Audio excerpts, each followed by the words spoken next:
Yes, next. Yeah, next. Okay, go to item B, Stakeholder Advisory Committee update. Garrett Gilcrease. Hi, Garrett. You know, when you started, you didn't have the gray. I am.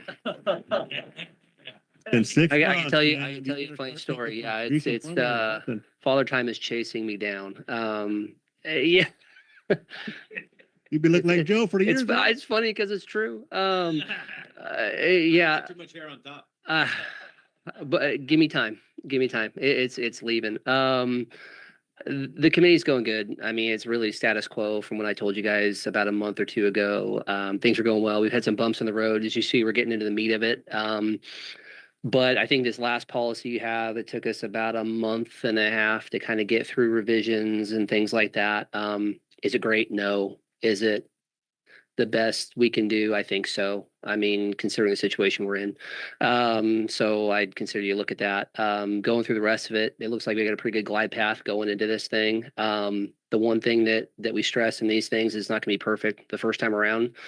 And so we're leaving it open to adjustments and tweaks and not making it so binding that it it's hard to get out of or maneuver in. So with all that, that's pretty good. So if you guys have any questions for me, great. But that's kind of where we're at.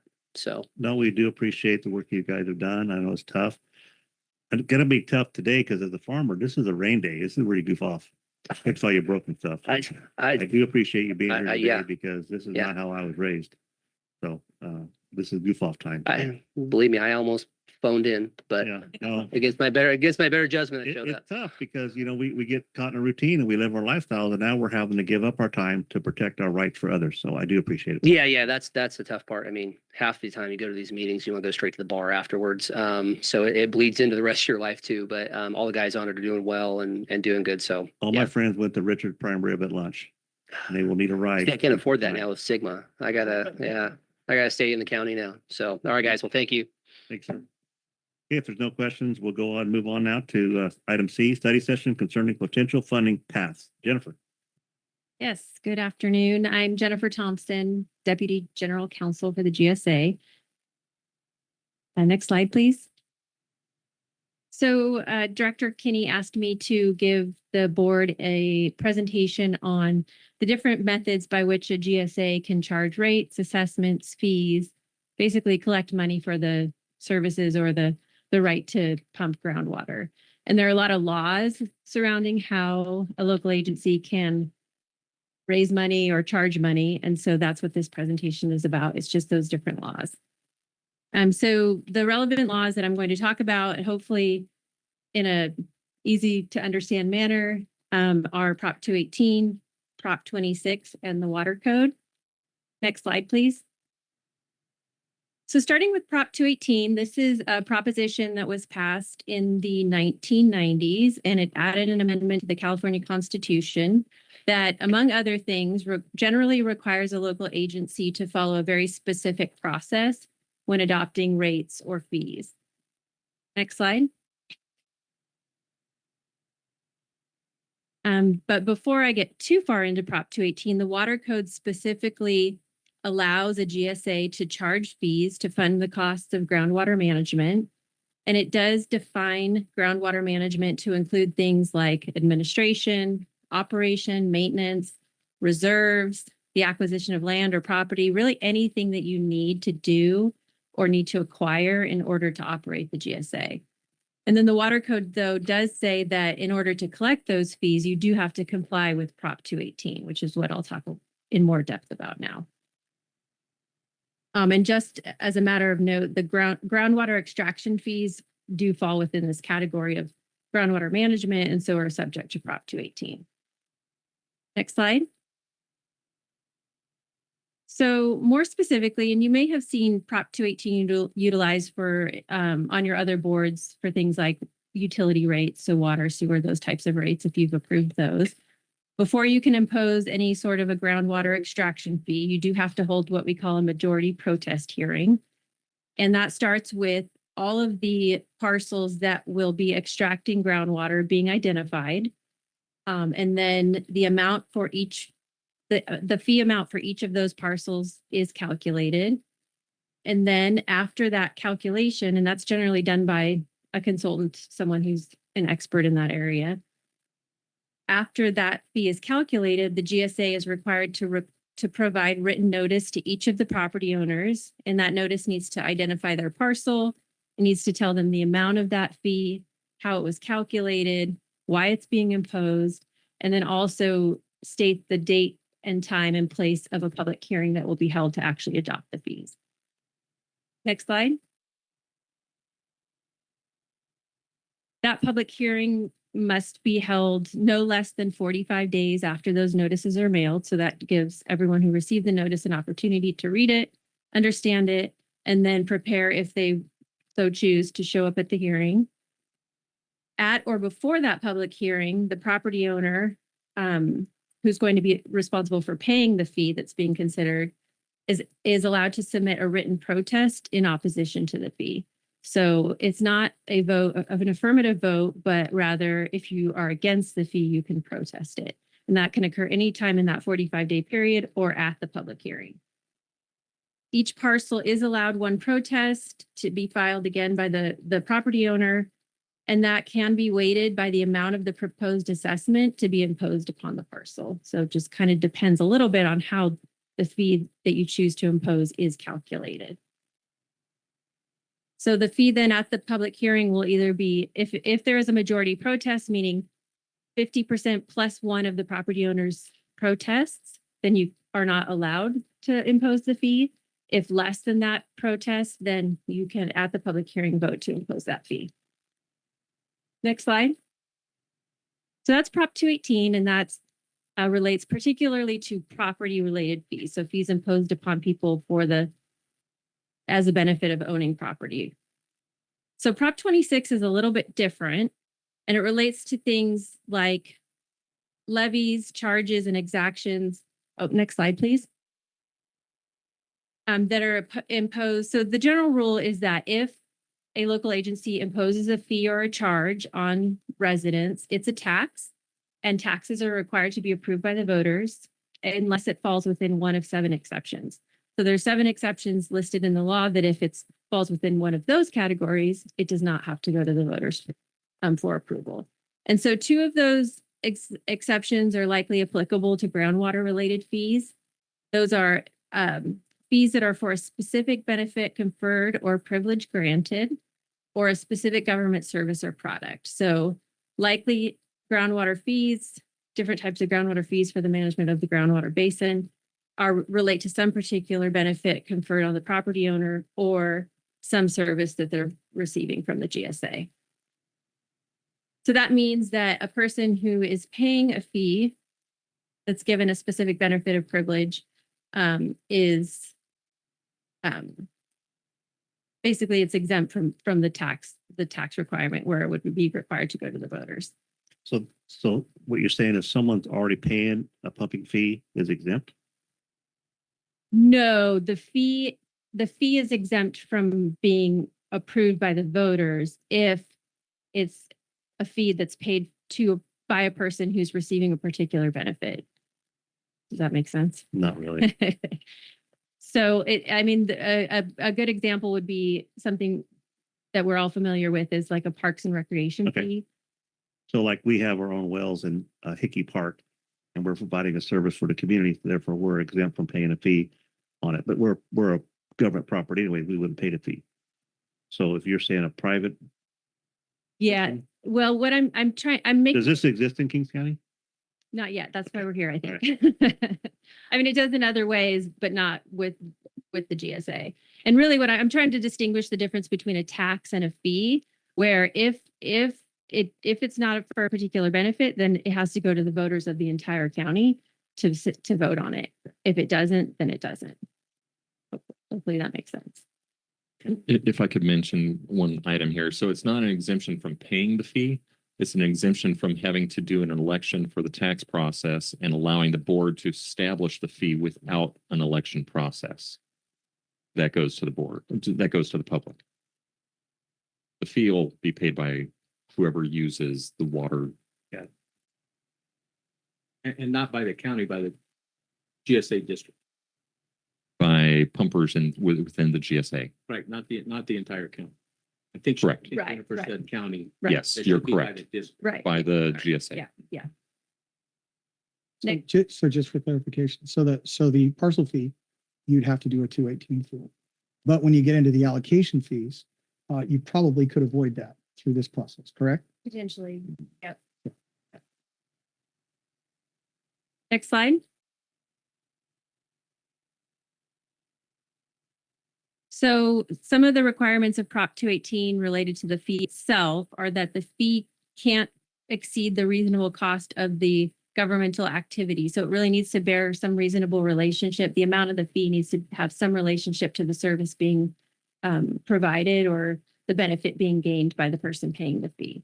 So that amount is generally, again, like Prop 218, that dollar amount is generally calculated by a consultant or some expert who's able to determine how much the service actually costs, and then the person can't be required to pay more than that.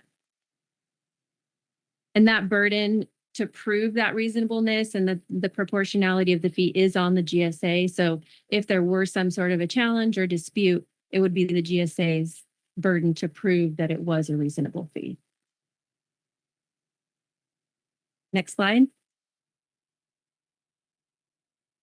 So another type of fee that could be charged are regulatory fees.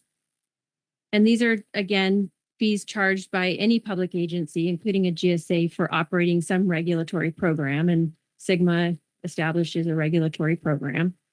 Next slide. So under the Water Code specifically gives a GSA regulatory authority, and so the authority to establish regulatory fees. It says that a GSA may impose fees, including but not limited to permit fees, fees on extraction or other regulated activity. And then those fees are used to fund the cost of the GSA or the program. And that could be used for things like investigations, inspections, just any sort of compliance activities that are required, enforcement, and really just general program administration. So the Water Code specifically gives GSAs the authority to charge those types of fees. Next slide. So procedurally, the Water Code also sets forth the process to adopt a regulatory fee. It is a little simpler than the Prop 218 property-related fees because it doesn't involve the protest process. So you do have to hold a public hearing, and you'll hear oral and written comment from the public. You'll have to publish, post, and mail a notice of the meeting. And then at least 20 days prior to the meeting, you'll have to make the data upon which that regulatory fee is based available to the public. So that's generally some sort of a fee report. Next slide. And then just another note about the regulatory fees is that you adopt those by resolution or ordinance, so as opposed to the Prop 218 process. And then the last method by which a GSA can charge fees, in this case penalties, is through penalties, and penalties are authorized through SGMA. Next slide. And under SGMA, anyone who extracts groundwater in excess of the amount that they've been allocated under any rule, ordinance, or resolution that's been adopted by the GSA could be subject to a civil penalty not to exceed $500 per acre foot extracted in excess of their allocation. And then additionally, so that's just for pumping more than your allocation. You're also able to impose penalties for a person who violates any rule, regulation, ordinance, or resolution. So something other than pumping above an allocation in the amount of $1,000. And those dollar amounts are established and those fees are established in the Water Code. So there's no further action that the board would have to take in order to impose those fees. They're already established and permitted. So I have a question. Yeah. So if they don't pay their fees and this is ongoing, what happens? So if they don't pay any fee that you establish. These fees are, so if they overpump, they get charged fees. There's probably some grace period, whatever. But if they continue to not pay those fees, at what point? What happens? I mean, local agencies generally have the authority to use collection agencies, place liens on property. So these are just general authority that most local governmental type agencies have. So there's a lock put on the pump. What happens? I haven't heard of that one, but I mean, I'd have to look into that one, but it's more generally when it comes to an amount of money not paid, it could be, there's different methods of collection. So again, like if you just are looking for the money, the collection agency, a lien placed in the property, sometimes an assessment lien placed on the property tax bill. And unfortunately, those ways are ways of collecting the money. They're not always ways of gaining compliance. Right. So does that answer your question? Yes. Okay. Whether a lock can be placed on a well, I'd have to look into that. So did I? Next slide. So again, I think I already discussed most of this, which is essentially that you can administratively impose the penalties. They're already established by the water code. There's no further action you would have to take to actually impose penalties. Next slide. So this is just in conclusion, I've gone through really 4 different ways of charging different types of fees or charges, generally to collect the cost of administering the GSA. So, we can go through the Prop 218 process for property related fees. Prop 26 is would be for different rates and charges for a particular benefit conferred upon a person. So an example of that, which I don't think I've provided, would just be like the issuance of some sort of a permit. So the person would pay for the permit, but that permit cost was really just to cover the staff time to issue the permit. Then there's regulatory fees, and then the possibility of imposing penalties. Any questions? So how long does the 218? We passed the 218 election for $10 an acre. How long does that last? Is it 5 years? Well, you determine that when you calculate the fee. Generally, the maximum length of time you would want to do it for is 5 years. It tends to get stale because it is tied to the cost, a particular cost. So those costs get out of date. So we'll discuss that when it's time. Yeah. What we need for income, what we need to manage it, and how long it will take to achieve that. Yeah. Got it. Okay. Questions? Any other questions? Anybody from the audience? Everybody awake? Okay. We'll move on now to item D. Consider a groundwater allocation policy to be released for public comment. Amir, this is a touchy one. Yeah, this is a big one. This is a big step. So let me make it clear to start. What we're asking for today is the approval from this board to release a public draft. And the idea would be the draft would go out for 45 days for public comment, and then we would take those comments into consideration. We would come back to the board with a final revised document after we've gone through with the committee, and then we would ask you to approve it. So all we're asking for today is the approval of the document for release as a public draft, and that would allow us to then start some of our outreach efforts as well. So what I am going to do, though, is walk you through the document, probably in more detail than you probably want, but it's a start. And keep in mind that this is a draft document and it is still intended to receive more comments. Okay, so first things first, why do we need the allocation policy to start with? In our projects and management sections in the draft groundwater sustainability plan, the allocation policy is one of the items as a management action that we said that we would do. We essentially have, these 2 knobs, right? We can increase supply, which we're working through with on our project side, or we can affect the demand side, which is the management actions. So, and while Sigma does not specifically require this from the GSP, the unspoken expectation from the state is definitely that everybody is going to include some kind of groundwater allocation program in all of them. And all the ones that have been approved have allocation programs in them. And including, Kuya and Kern that both got out of probation here just recently. So we're going to be focused on the demand side of those 2 knobs. I feel like I'm in Spinal Tap and I'm going to turn it up to 11. So sorry, that's an old joke. Half the people in the room probably didn't even get it.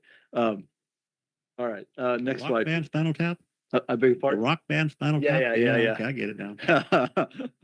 Sorry, as an old joke. Probably, I shouldn't have made that. I was probably a lot older than I You're meant it. showing your colors. I know, really. It was, get some of Garrettsville white in my hair now, so. Okay, the allocations themselves, what do they look like? There's essentially 4 parts to it. We have the sustainable yield, and the sustainable yield is the native recharge that's occurring. It also includes all the losses from in the river. It includes losses in the canals. It includes any recharge that's happening from imported water into this. So all of that is included in this native yield number. So I'm sorry. I'm sorry, sustainable yield number. So it includes the native yield and it includes all of those losses that we're talking about. So it includes those losses. And I think that's important because this is still an ongoing discussion.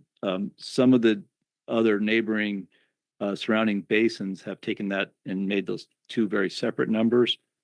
For Tulare Lake right now, we're all talking sustainable yield across the basin, at least for right now. It includes any landowner developed credits. This is the recharge policy that we previously approved. It also then, we know that we're not going down to sustainable yield tomorrow.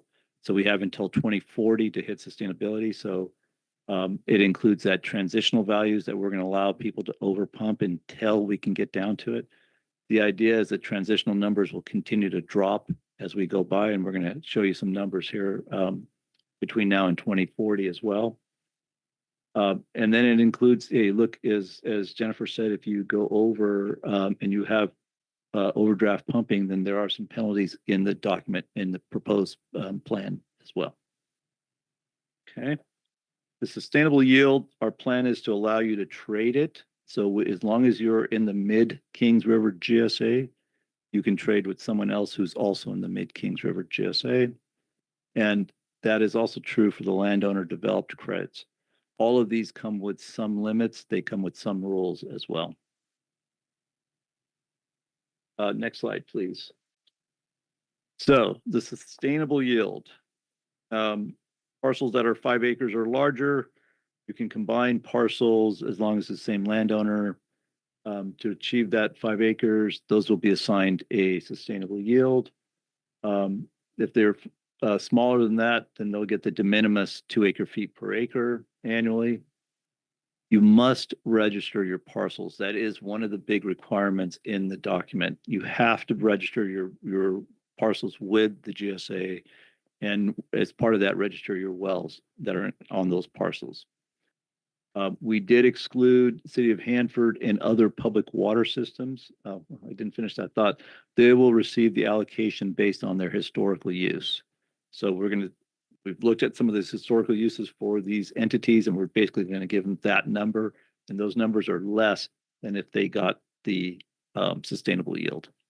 So I think we're going to try and see how that works. As Garrett said earlier, this is the start. We're going to implement this. If it turns out we need to adjust some of these, we can make adjustments to the document as we go along. On the transitional water, we are looking, you'll be eligible for transitional water if you were in production anytime between 2015 and 2024. So anytime since Sigma was implemented in 2015, if you had land that was in production, we're going to assign transitional water to that. The idea here is that it's going to areas that have been in production and not just to fallow land. We don't need to give transitional water to fallow land. We're going to look at land IQ data for those years, and based on that, we'll assign transitional allocation to those lands. If we're wrong, if the landowner has the ability to come in and there's an appeal process that they can appeal to this board, and we can make those adjustments at that time. And please feel free to jump in if you have any questions as I go through this. Next slide, please. Oh, yep, I got ahead of myself. Okay. How did we determine sustainable yield? So as I said, the sustainable yield is the total groundwater pumping that will maintain the basin at a sustainable condition after 2040. We went back and looked at the 2020 model prepared by one of the consultants. It gave a range from about 20,000 acre feet to 400,000 acre feet across the entire sub-basin. That's the entire Tulare Lake sub-basin. We went very conservative. We picked a number that was on the lower end of that scale at 350,000 acre feet. Could you have picked a higher value? Sure. The model said, like I said, it gave a range. We felt that this number was probably reflective of what truly we see in the basin over time. We know that groundwater pumping across the basin varies quite a bit. So we had to assign sustainable yield to each GSA. Pumping across the basin is not the same in the northern part of the basin versus the southern part of the basin, of the sub-basin. So we went through and we looked at 2 dry years, 21 and 22, and we said how much groundwater is being pumped in each GSA in those 2 years. Obviously, those were 2 dry years. They would have the most groundwater pumping. So 36% of all the groundwater that was pumped across the entire sub-basin was pumped in Mid-Kings River GSA. So we basically said that, okay, if 36% of that was assigned to the GSA, that would be a sustainable yield equaling 126,000 acre feet. The other GSAs obviously pump, in most, with one exception, El Rico, the rest of them pumped considerably less than that. So we took a look at that. We looked at other ways of divvying up that sustainable yield. We looked at it on a per acre basis, across, peanut butter spread across the entire sub-basin. And we think that this is probably more reflective of where groundwater is actually being pumped and used. Now, that doesn't mean that all the other GSAs are in agreement with that. We are meeting on Thursday of this week to have some conversations with the rest of the GSAs. As you can imagine, if you do it this way, it puts a certain amount in Mid-Kings and El Rico and South Fork, and it takes away from the other 2. And we need to get their buy-in on this methodology. But we don't want to wait, and we want to keep, we have this meeting scheduled. We want to make sure that we're moving forward with you and keep these guys moving forward as well. Okay. Questions on that?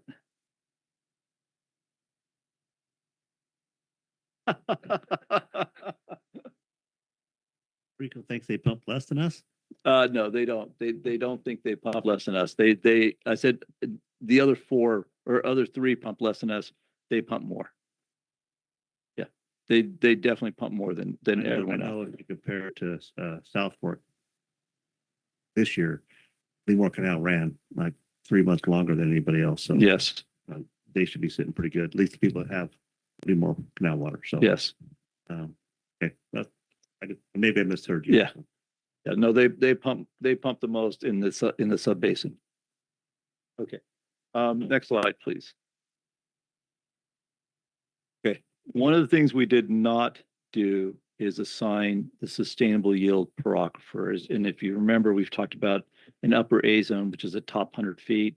We've talked about a B zone, which goes from 100 feet down to the top of the Corcoran clay, and then below the Corcoran clay, which is what we're calling the C zone. We did not try to assign it per aquifer. We don't feel like we have enough information at this time. The well registration and a few other things that we're doing is going to help us to better start to quantify those values. But at this time, we are not assigning it per aquifer. However, it will be allocated annually. You will see in a few slides that we are talking about 5-year blocks, but each year you will be assigned a value for those, and it'll be a similar value for the same every year for the 5 years, but you're not getting the entire 5-year block all at once. Any unused sustainable yield will carry over subject to a 5-year rolling retirement. So on year 5, you will lose, or excuse me, year 6, you will lose the first year and so forth. So it'll just be a rolling retirement on those. We will limit pumping if we start to see undesirable results. So separate from this allocation policy, meaning that if we start to see excessive subsidence, we start to see water levels becoming an issue and water quality becoming an issue in some areas, then we may go through and for those specific areas, we may look at and say, okay, we're going to limit pumping in those areas in some other way, and it'll be less than whatever these allocations are. And then this is probably the one that was the most controversial as we started going through this. Not that the rest of this wasn't, but this one I know caused some heartburn. We have some farm units that are on, and we have some owners that have owned property, a contiguous property on these artificial lines when we drew these GSA boundaries. And in some cases, they also leave not just, it's not just between us and the South Fork, it's also between us and the Kuya subbasin. And so we looked at that and we wanted to say, as long as you're part of the same farm unit, we would allow you to move your sustainable yield that you can pump in the Mid Kings River GSA out and use that water on either side of that farm unit. There's a whole bunch of 9 or 10 rules that also you have to meet and all kinds of requirements. You have to meter the well. You have to report to the GSA. It has to be approved by both GSAs. It can only move between that farm unit on those contiguous properties. So there's a series of rules that you have to meet. But on the other hand, if you've been operating this farm unit, you've put all these pipes in and you've spent all this money and your well just happens to be on one side or the other, we didn't feel like that was fair to punish those people and have to drill a whole new well just because we put in this artificial boundary of this GSA that didn't exist when you started operating this system. So I know we're probably going to get a little bit of pushback. I know there's going to be some concern about water leaving the GSA. I understand that. And so that's something that we're going to look at on a case-by-case basis. There are some rules in there that very clearly say, hey, we're going to review every one of these and you have to give us its information. Otherwise, it's not going to be allowed. And if we start to see that it's an excessive amount across the entire GSA, we also have a way to be able to say, no, we're not going to allow this, or we're going to limit it to a certain volume. And I know that might, like I said, we're expecting to see some comments back on that one for sure. I just have a question with that. Sure. Is that just so we have 5 GSAs in the sub-basin, so they can just do that amongst those 5 GSAs? Or they're able to go outside of that and go into like Kuya sub-basin? They are able to go into the Kuya. Yeah. The way we've written it currently, you are allowed to go into Kuya if you are existing farm unit, and there's a definition of farm unit in the document that we got from USDA that you can then move that water across the not only GSA boundary but into the other neighboring subbasin as well. Would it also be allowed out of the county? Yes. So I know that's going to cause some heartburn too because of your ordinance and things of that nature. But these are all things that we want. This is again one of the reasons we're releasing this as a draft, right? To get some feedback from everybody. Well, an ordinance will allow that movement. Oh, that's right. Within That's right. so many miles. Yeah, that's right. Because that's not fair. You can't draw a line in the sand. I know. Yeah. And I believe once we have this established for 4 or 5 years, we'll have a baseline of which wells are Yes. pumping and what ground to go on. And they can identify, if you got 500 acres and you got 100 of it with a good well and you got 500 with no well, Right. you'll have to identify what LiDAR shows the ground, what credits going to what ground. So yeah, I think it'll solve itself in time. Yeah, that's what we're expecting. Chairman Verboen, I mean, we, Garrett said it right. We're not going to get this perfect the first round. We want to at least try to make this so that we can be as flexible as possible for people without, there's enough impacts from just the groundwater allocation policy itself without making it more difficult for everybody. But on the other hand, we also want to make sure that there's good rules in place to protect the subbasin and the GSA. The rules to protect farming. And rules to protect farming. Thank you. Yeah. Yeah, good point. Okay. Next slide, please. So transitional water. As I mentioned, the transitional water is a declining block of groundwater that reduces over time. It essentially by 2040, the transitional water goes to zero. It will be allocated annually. You cannot trade it, you cannot move it, you cannot give it to your neighbor. It's transitional water. It's overdraft water essentially, and it's there to kind of give everybody a softer landing as much as we can, right? And give everybody a transition to to the sustainable yield values. And again, in areas where undesirable results are occurring, the transitional water is probably one of the first things that we're going to start to reduce, because that's the value above in the sustainable yield. And we're going to look at that and say, okay, can we start to modify those numbers and change those numbers in order to minimize those impacts.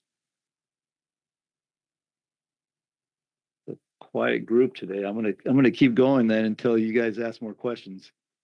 I'll wait till the end. Okay, next slide, please.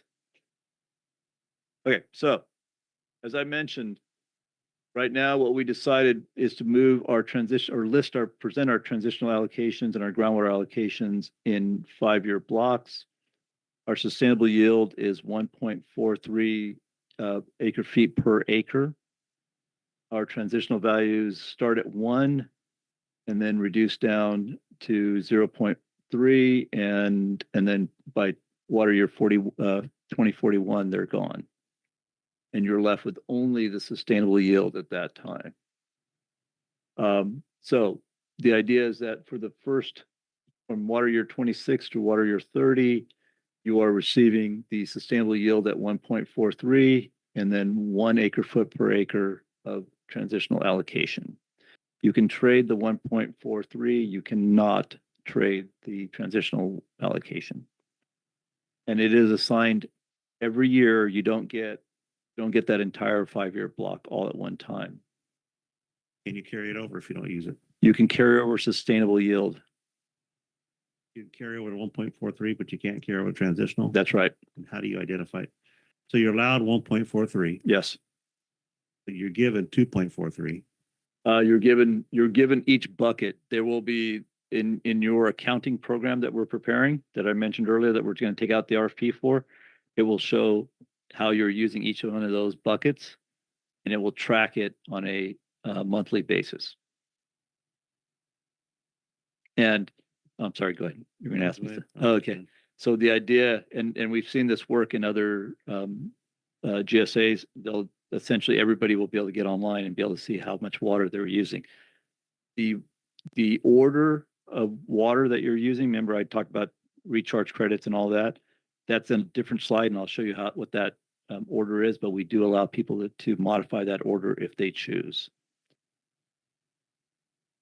Chuck, you got someone answer your phones when people call with questions? That'll come in the future. But that 1.43 is on like a 5-year cycle. So then if you saved it, then it gets knocked off. You can't use it, right? That's right. Portion of it. That's right. Yeah, that's right. In year 6, yeah. So when yes, yes, that's right. The rollover, year-to-year rollover, is the first water that we would subtract from your account, unless you tell us not to. But when you look at the order that I'm going to have in a few slides, that carryover water is the first water that we would subtract out. Now, all of this is going to have a cost to it. There's going to be pumping fees associated with each one of those buckets, and we'll talk about that in a little bit as well.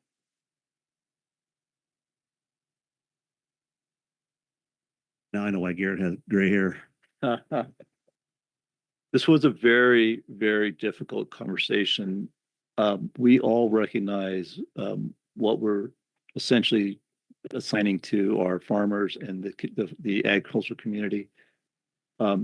growing a crop on 2.43 and then having it drop down to 1.43 is a very difficult thing, and we all recognize that. Can't do it. Yeah, You can't do it. You can't do it with drip. You can't do it at all. yeah, And therefore our county dries up and we disappear. yeah. So it really becomes a question of, can we do other things? That I mentioned there's two knobs. You know, what can we do on the supply side? What can we do to in addition to some of the other actions that we might be taking, and working closely with the ditch companies and Kings County Water District and a whole bunch of other water purveyors out there, and working together to see if there's other and better ways of changing how we're currently delivering water, and how that might benefit everybody in the area, or yeah, most people in the area. Bless you. Yeah. So yes, I know this is a tough conversation, and this is what we've been talking about. The next conversation after this one is going to be about the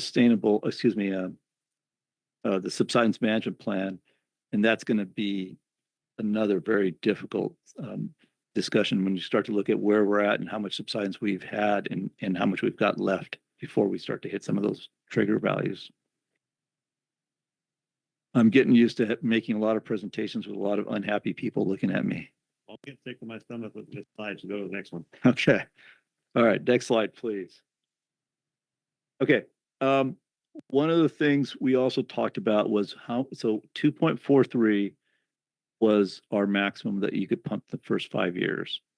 But we also know that you're going to be able to have some recharge credits, and we had to put a total cap on there. And that total cap is 3 acre-feet per acre. That includes the sustainable yield at 1.43. It includes the 1 acre-foot per acre transitional. And then if you have any recharge credits, you can use those as well to get to a total of 3.0 acre-feet per acre. The landowner developed credits, obviously we have a recharge policy for that. And as those are, any applications are submitted, and we have received a couple too. And, we're working with those landowners as well. And then anything that you might do as a transfer. So if you cut a deal with someone who has some sustainable yield left over, or has recharge credits, those also show up on your account and be subtracted from theirs. And all of that, though, still we had to put a combined cap of 3.0 acre-feet. The landowner developed credits, do those expire? Yes, they're on the same 5-year rolling average, or rolling evergreen. Thank you.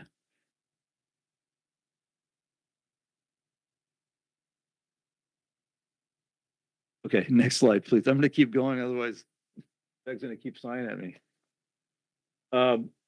Okay, pumping fees. So, this was already covered a little bit, but there will be pumping fees set for the sustainable yield pumping, for the transitional water pumping, and for any recharge credits. And those will be set annually, or however the board chooses to set those.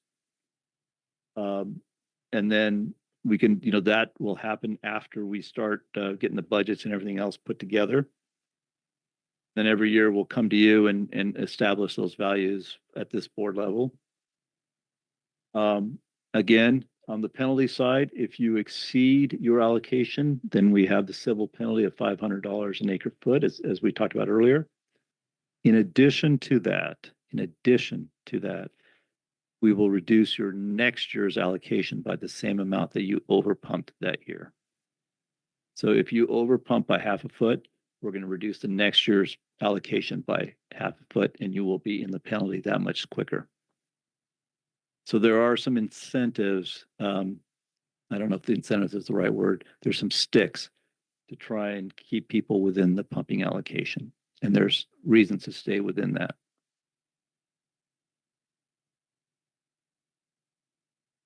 All right, I'm going to keep moving. Next slide, please. Okay, this is what we've been talking about. The default priority of use, the first bucket that we would subtract for your water use would be the sustainable yield carryover. then the sustainable yield itself, then any credits you have. And then we'll get in your transitional water. And then finally, the fifth item would be the overdraft pumping. So as you start using water, we start going down the line.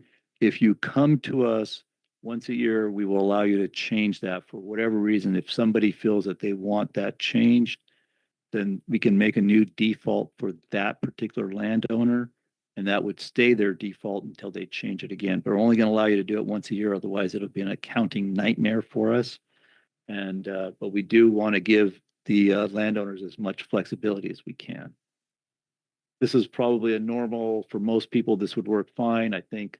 But there may be some people that have maybe purchased some landowner developed credits that they might want to use first before they get into any of their sustainable yield, because they can carry that over, or because of their 5-year rolling averages there, it makes sense to do something else that particular year.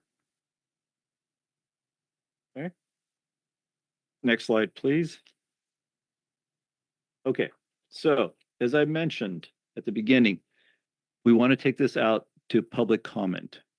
What we are proposing is a 45-day public comment period. You can make it longer. There's no statutory requirement for this. We just felt that this would allow people adequate time to both read the document and for us to implement a outreach campaign. We're looking at a 6-week campaign. We're going to do some emails, blasts. We're going to do social media. We're going to do flyers. We're going to do a whole bunch of other things. And there's a detailed campaign summary that we've put together for that for each week. We're going to do outreach through Farm Bureau, Ag Commissioner, city, churches, communities, groups, schools, whatever we can do to get the word out to the communities. And we're going to do at least 2 public workshops, one in person and one virtually, so that we can try to reach as many people and take as many comments back as we can. And then after the end of that 6 weeks, we're going to sit down with the stakeholder committee. We're going to review all the comments. We're going to update, revise the document, and then bring it back to this board for final approval of that final draft allocation policy. Okay. That is what I have on the allocation. Can I answer questions for you?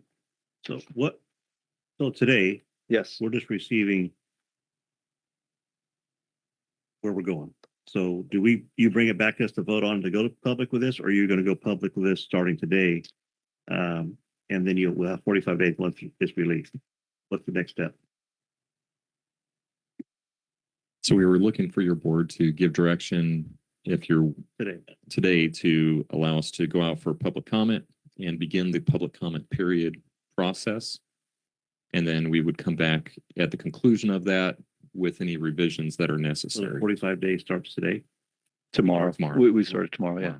You're ready to go public with it now. You have places to go and have meetings, and this is going to take a lot of discussion and a lot of explanation. It is. I don't want to be the one that has to explain it. I understand. Yes, sir. I understand that. Because it depends on your location and your geography of where you're farming is how bad you're going to be hurt. So this is going to be very difficult to do. So we'll just open up now for comments. Rusty, you got a comment? I just have a question. So in unincorporated areas like Armona, how will you handle that area? So all of those public water systems, we're going to essentially assign them based on the historical water use that they've had. And we'll continue to work with them over time as things change for them, especially for the city of Hanford. And we've already started some of the communication and discussions with the city as well. But yes, unincorporated areas, all of those areas, anybody that's on a public water system, we would work directly with those and say, okay, keep it at this value, and that way we know how much they're pumping. Basically, look at that for a bit. Yes. Yeah. So we're trying to do the best we can on those, and work with those communities as much as we can. Questions? You feel confident? Yeah, I don't either. So any comments from the public? I would like to say something really fast. One of the things that I have been super impressed with is the group of farmers that we've had in there giving input and all the direction and the communication with them. I feel like we're in pretty good hands. with them. That's going to change. All the Um, ones that weren't paying attention are going to come forward and demand answers. I'm an optimist. Faith in our farmers. Have you ever seen two farmers agree on one thing? They do if they're making fun of another farmer.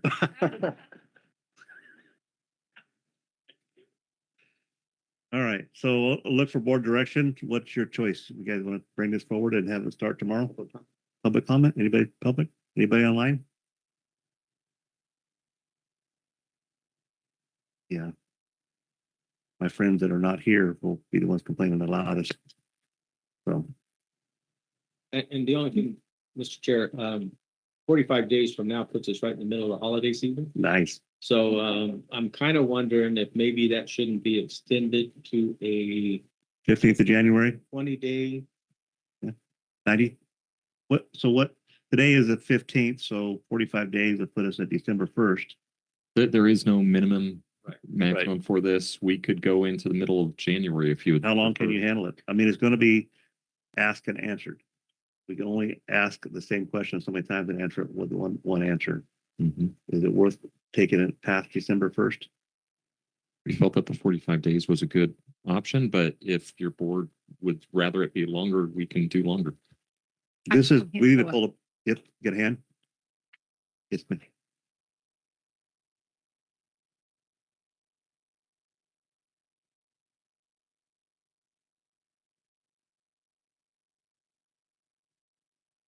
I don't think it has to start. I don't think it has to be a 45-day amount. If we said we want to take and make it 60 days, then have it where it ends up in January. Chairman, if we can have the questions, the people who have questions come to the podium so they are on the record, I would appreciate it. Sorry. Would you come to the podium and ask that question? Please, we need to get it on record, so we can make sure we're transparent in everything we do, because the people that are not here today will criticize us until the day we die. Welcome. Make it shorter. Say your name first. My name is Julie Martella, and I have one question. My question was, does the 45-day comment period need to start tomorrow, or could the 45 days start in 1 week or the 1st of November, which would then extend the close versus having a 60-day comment period? And the answer to that was it could start whenever we wanted to, but at the same time, we're on the 11th year almost, and we need to look like we're doing something positive in the eyes of the state. And so we probably should rip the Band-Aid off and get this over with as soon as possible so that we can get out of probation as soon as possible. That's my 2 cents. I know the holiday is coming at Christmas, but I haven't got a Christmas gift in years. So We're going to count. I wish I got socks and underwear. Coal and walnuts don't work. So what's the board's pleasure if we have no more comments? Oh my God. I just want to acknowledge your work. You guys have gone above and beyond. You guys have dedicated yourselves to this project. So understood that we understand that we see that. We appreciate that. So thank you. I mean, even though we have a lot of questions, a lot of it's just getting us up to speed so we understand it, but we do appreciate your effort, your extra efforts. I think you signed up for what, once a month or once every couple of months? Yeah. And you were going at one point once a week, right? So I think Rusty's volunteering to answer all the questions in the public comments. The other thing, Mr. Chair, as they develop and answer the questions, you can add to that same outreach frequently asked question. So I think if we would extend that out to a 60 or 75-day period, that gives staff long enough to hit the most asked questions and be able to address them in a reasonable manner so that, you're not having to answer same question at 15 different public outreach exercise. And that's the only thing that I would try to do that. I don't want to keep staff Brian? consistent and give them time to be able to hear the question, develop the answer, and then share that answer. Because if that one individual has that question, there's probably 15 others, and you might be able to get that outreach a little farther, given a little bit more time. Brian, you had a comment?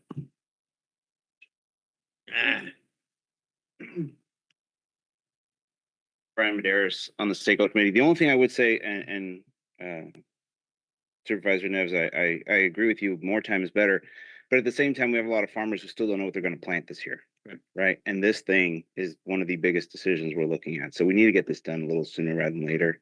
These outreach meetings need to happen a little sooner rather than later. All of this needs to move because we're not obviously the rain today is keeping us from doing any work, but we need to know what we're going to be dealing with next year now, because we have to make those decisions now. So just, I would encourage more expeditious timeline to get these decisions done. Yeah, if you are able to get a loan, you need to have it done by December 1st. So only thing I would ask of Amir and Mr. Kinney is you have some great slides you showed. If we can get those put on some 4x4 foot foam boards to have in the audience when we do have the outreach meetings, so people can identify their ranch and their wells, where they're at.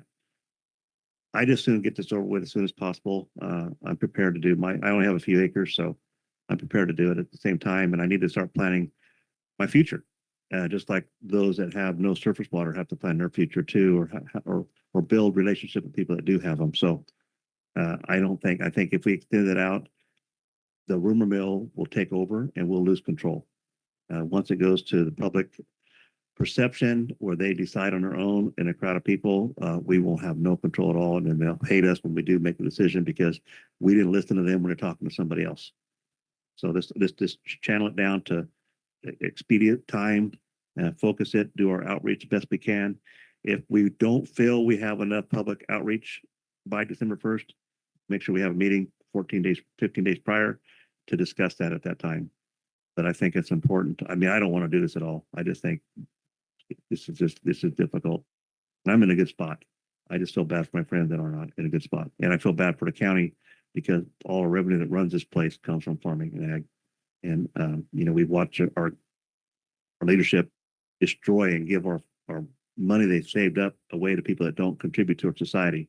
And here we have people that contribute to society with a natural resource and are taking it away. So we have nothing. So let's just do the best we can, get off probation. And that way, if we do generate any money for 218, we can put it towards ourselves and not somebody else. So with that, if there's no more comments or questions, I'll look for a motion. Go ahead and move the 45-day period starting tomorrow. Motion by Supervisor Neves, second by Supervisor Robinson. Madam Clerk, please call the roll. Joe Nevs, Yes. Doug Verboon, Yes. Rusty Robinson, Kimber Regan. Yes. 4 in favor, 2 absent. So we can blame everything on the 2 that are not here. So now we're going to go to, are you on E now? Yes. Okay. Yes. Yes, E. Okay, so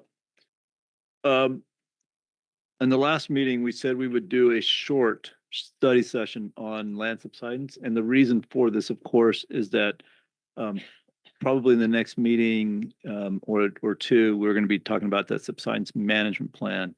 So I wanted to make sure that everybody kind of had a baseline understanding of what's going on for subsidence, and just it's a quick, short presentation on just land subsidence and what's causing it, and also about some of the terms that we're going to be using as well. Next slide, please. So we're going to talk about a little bit of the subsidence, some of the impacts, what's causing it, how we're measuring it, and what's actually happening here in the Tulare Lake subbasin. These are going to be fairly short slides. I'm going to go through this fairly quick unless someone has some questions. Next slide, please.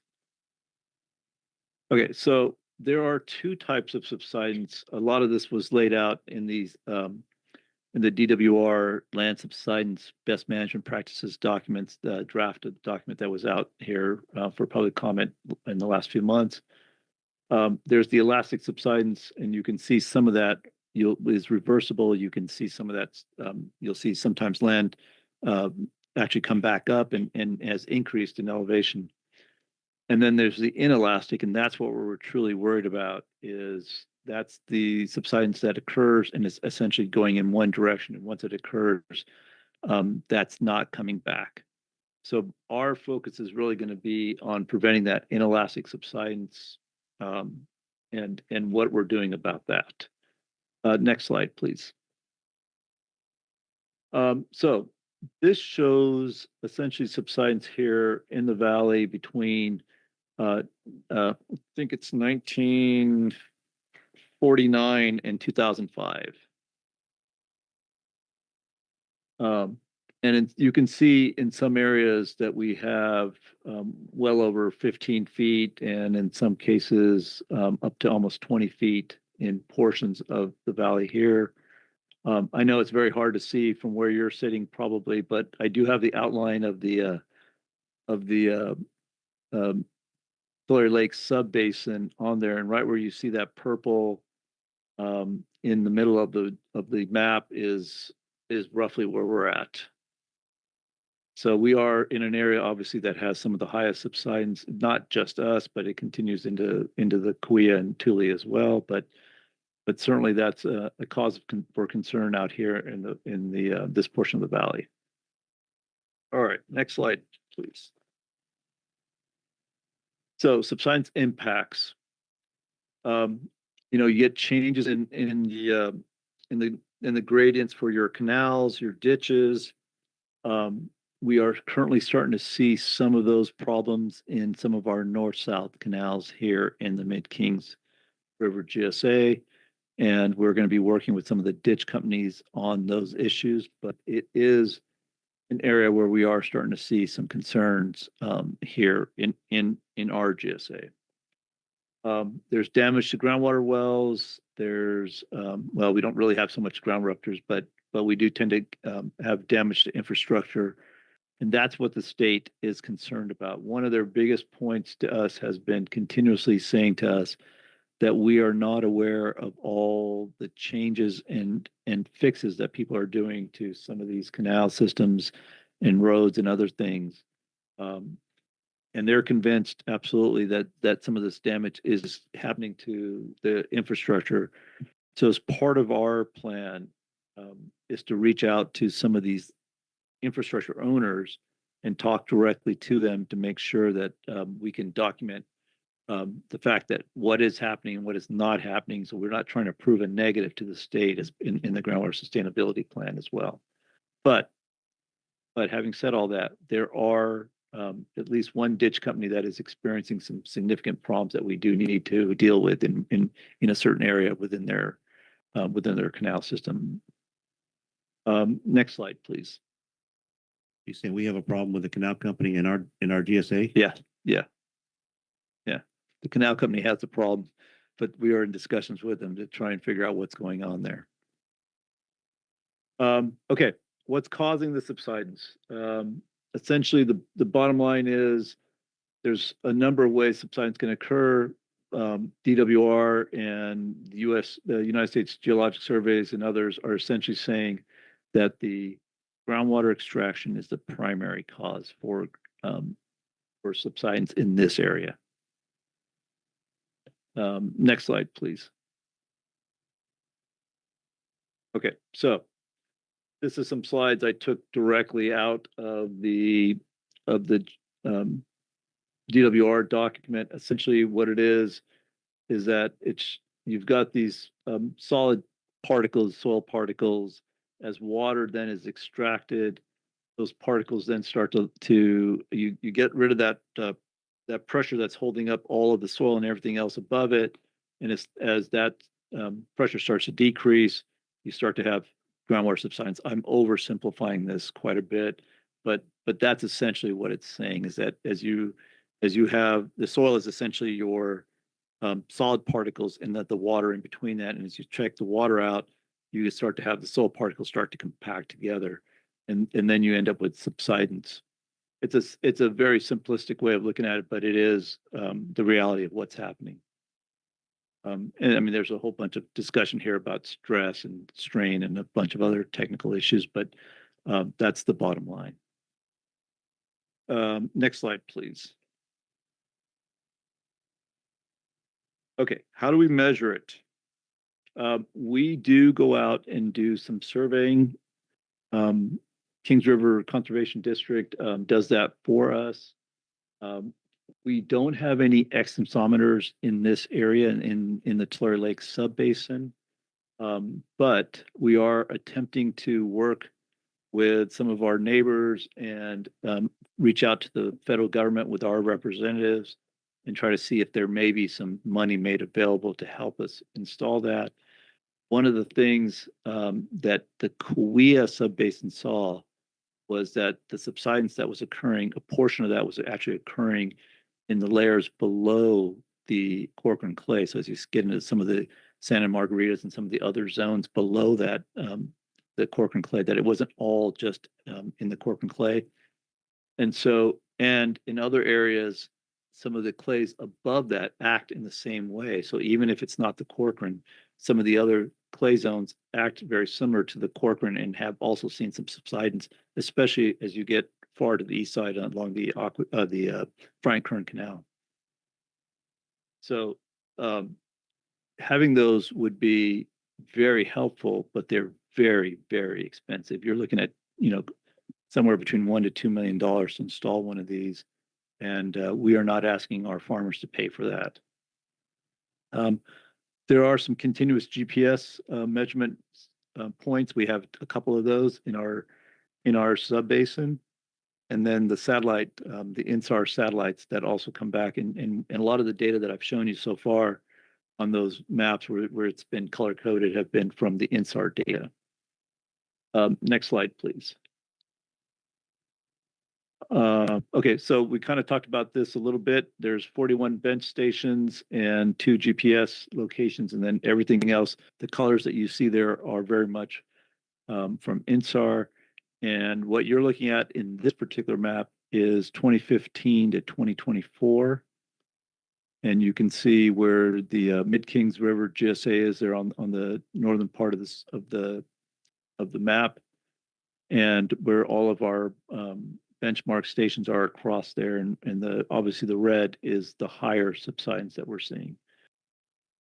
In some places, we've seen up to 7 feet of subsidence in the last 10 years across this area. Not necessarily. Why is there a lot of white areas with no measurement? Yeah, there's. I get asked that question. I always regret putting this map up here because I get asked that question every time. It's satellite data. The satellite has to have some form of reference. The people that then take the satellite data and clean it up need some point that they can reference. And there's very little good points that they feel like they can pick up in some of those areas that are shown as white. So if they're not comfortable with the data, or they feel like it's not representing what's going on, then they just leave it white and they color in the rest. There's nothing beyond it. It's beyond that. The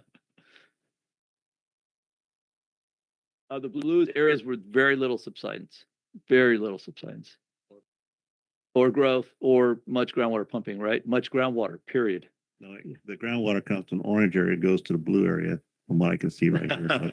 I know that right now the water's running and there's no ditch water, there's no canal water, there's no river water, but the water's flowing. So the sooner we get this done, the better. I agree. Okay, and next slide, please. So we started to look at some maps of where the Corcoran clays are, and for the most part, almost all of the Tulare Lake subbasin is covered by the Corcoran clay. There is a small portion of the Mid-Kings that is outside of the clay, and this particular clay, the way it acts in this area, is the primary source of the subsidence, where we see the clay compacting, and that's, as water is extracted in that area, that's where we start to see the majority of the compaction, not all of it, but the majority of the compaction occurring. Next slide, please. This is just some references, and I believe that's it. If I can answer any questions for the board. Like I said, it was a very short, quick slideshow just to give you an idea of what we're dealing with on subsidence and how we're monitoring it and what we're doing to kind of come up with some of these values. Any questions? Can you explain why the Kirkland clay is 400 feet on the east side and 800 feet from the lake? You know, Joe, it all depends on how the geology of that, it was deposited there, right? And as you get to the lake bottom, as you lose energy in the river, and you get the clay settling out right there over time. And so, yeah, you end up with different thicknesses. If you go farther to the east, the Portland clay gets way less than 400 as it starts to peter out, and it doesn't just stop. You know, there's fingers of it continuing to the east. But yes, the clay layer, it gets. Trying to remember exactly. I don't remember off the top of my head how thick it is on the lake bottom, but you know, it continues in that area for a considerable amount of time. That's one of the reasons we just don't see as much subsidence as there's just not that much groundwater in that area at all either. I'll have to get one of the geologists to give you a longer, more boring geology history on that. That's what I'm going to send you. Okay.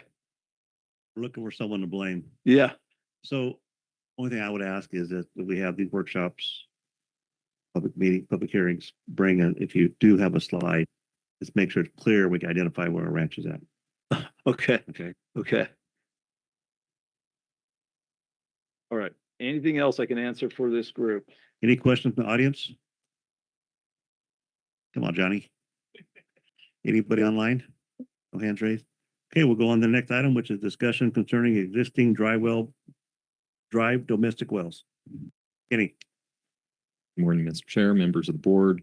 Chuck Kinney, General Manager for Mid-Kings River GSA. This discussion is concerning the existing dry wells that are within the Mid-Kings. As you heard earlier, Mayor mentioned that currently we have 3. At the Mid-Kings River GSA board meeting held on August 12th of this year, the board took action to establish a domestic well mitigation program. Since that date, staff have been actively working to implement that program and are coming before the Mid-Kings River GSA Board of Directors seeking direction on how best to proceed. 3 domestic wells within the Mid-Kings River GSA have been identified as potentially eligible for replacement under the Mid-Kings River GSA domestic well mitigation program. Self-Help is currently working with all 3 property owners and are supplying each of them with temporary water service.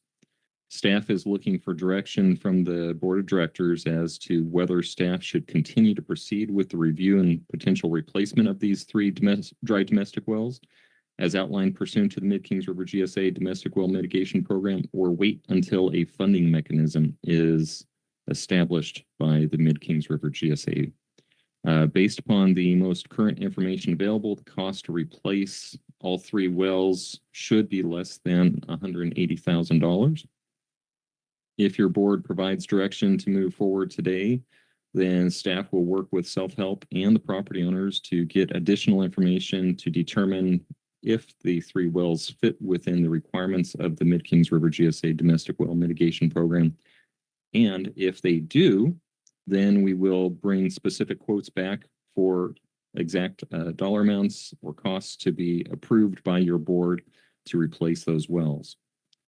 In the Kuya subbasin, they have replaced 1 well and had a ceremony with state staff and board members, which was viewed very positively by the State Water Board. And we would recommend holding similar events with these wells if property owners are willing, as I believe it would help the State Water Board to see that the Mid-Kings River GSA is serious about the issues related to groundwater within our area and would aid in us hopefully getting a favorable decision to be turned back to DWR in the near future once our GSP is complete.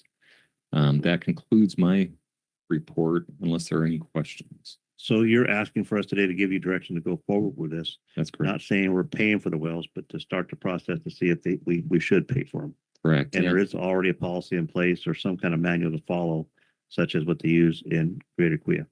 Correct? You've approved the policy, the program, and so we'd follow the program that you've approved. As far as the involvement with the state, we would and ceremonies to kick off, we would follow and replicate what Kuya did.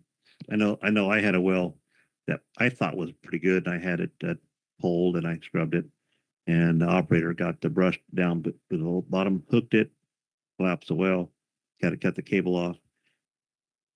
I didn't get a new well, brand new.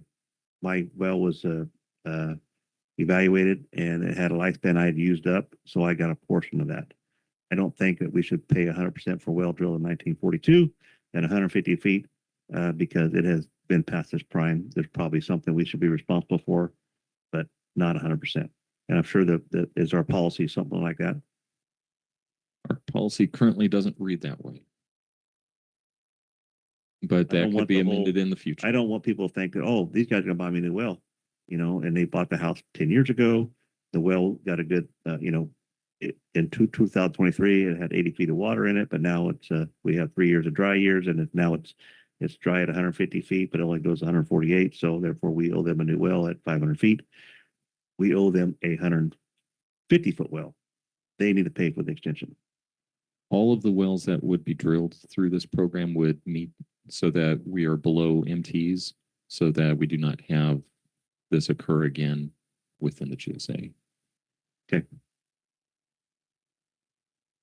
Yes, sir. So once assuming a 218 election was had and passed, would we get paid back? Would the county be paid back? Yes. And what are we thinking? I know this conversation came up before, but how many wells are we considering on average go out a year? That's on an average, it's difficult to say because it depends on the water year cycle. And, you go repetitive droughts, that last year of the drought, you're going to have a lot more wells being replaced than the first, second, third, fourth. And then also once we have the flood that comes to get us out of the drought. And what goes on around you. Yeah. A lot of surface water going in the ground, help recharge the groundwater. And so we had a well, my neighbor had a well go out, a 150-foot well, built in 1946. It hit the bottom in 2019, built a new well, 480 feet, and the motor went out. And during the flooding, or last year, pulled the well out, the water table was 85 feet. So it came up 80 feet in on a wet year. So the old well is probably still good, but it wasn't good on a dry year. But I don't want someone like that coming saying, "Hey, you owe me a well," because 1946. I mean, that's before Joe was born.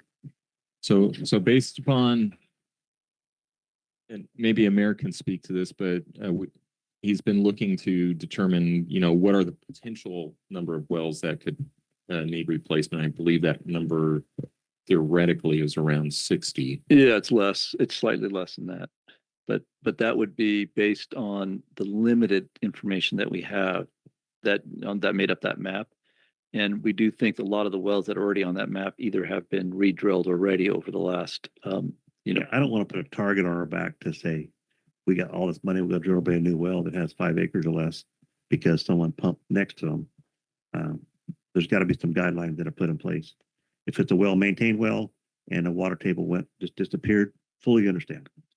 But if it's an older well, not maintained, not kept up to speed, I just think back when we had Hardwick water well went out, and I got a complaint from somebody's daughter saying her mother didn't have any water, and how dare us, I went over there. She had a 80-foot bougainvillea on her fence that was beautiful, and I'm like, how do you keep that alive? Why just water it? Well, your daughter said you have no water. Yeah, it's kind of weak. I should use some more. Well, quit watering your damn plant. We fixed that problem, but we got to make sure we have guidelines in place to protect us from people using us as a target to get a new well drilled. And that would be the purpose. If we are authorized to go forward, we would be reviewing it, each individual. So this starts the process. That it qualifies under the program. All right. And the self-help charges, I assume they're just nominal while we're figuring this out? No, they're not nominal. Self-help is an expensive partner if we continue on with them, but they're not nominal, no. So as this goes on, but what are the costs, roughly? Well, it's one of the reasons we want to do one of the pilots and really try and figure out exactly what those are. But Kuya is probably paying probably a third of the cost of the well is the equivalent of that is self-help. And that's to provide the water interim until Yes. a well replacement can be done. Yeah, so they do provide an interim water supply, and then they do charge us for their staff time as well, or they would charge us for their staff time. Third of the cost of the well over what period of time? It depends on how long it takes for the well to get drilled and how long they have to provide water for, but it can add up. It can add They're up. existing now, so they have a good baseline of what it costs to do that. Yes, Yes, because I Yeah. know with Hardwick, they helped out for a year because yes, the red tape was so thick, we couldn't get it well drilled until we did all the necessary Yeah. permits. And with the 3 wells that we're considering here, self-help is already providing that service to them separate from the GSA. We would only be looking at the replacement of the well cost for these 3. We don't have an agreement. And that fee might go up as the federal government cuts off that funding stream. yes. So Correct. that may or may not change. And it probably will change and be higher. I think all the farmers that lose their farm because of no water can go in a well drilling business. And the farmers that have water can pay for the people that have no water wells. Yeah, this is going to be interesting. Hope hopefully minimize our effects on our growers. Any questions from the audience? Anybody online? You have any questions? I do have one. Amir, we're going to continue to take and fight and have our politicians fight to take and try to get more water back to our farmers, right? We aren't going to stop that. No, we're definitely not going to stop that. That is absolutely part of what, this entire community is going to be doing. It's like they're working with us now. We need to take and continue to work to take and try to help. Well, for the 3 that work with us, we have 20 working against us. That's the problem. And we can't tie in the surface water to the groundwater. And so it's very complex. So we just need to protect what we have and show to the state that we're doing all we can to protect our natural resources for the future. And this is a start, so we'll have to adjust it as we go along. Any other questions? Nothing? So you want board direction? Yes, please.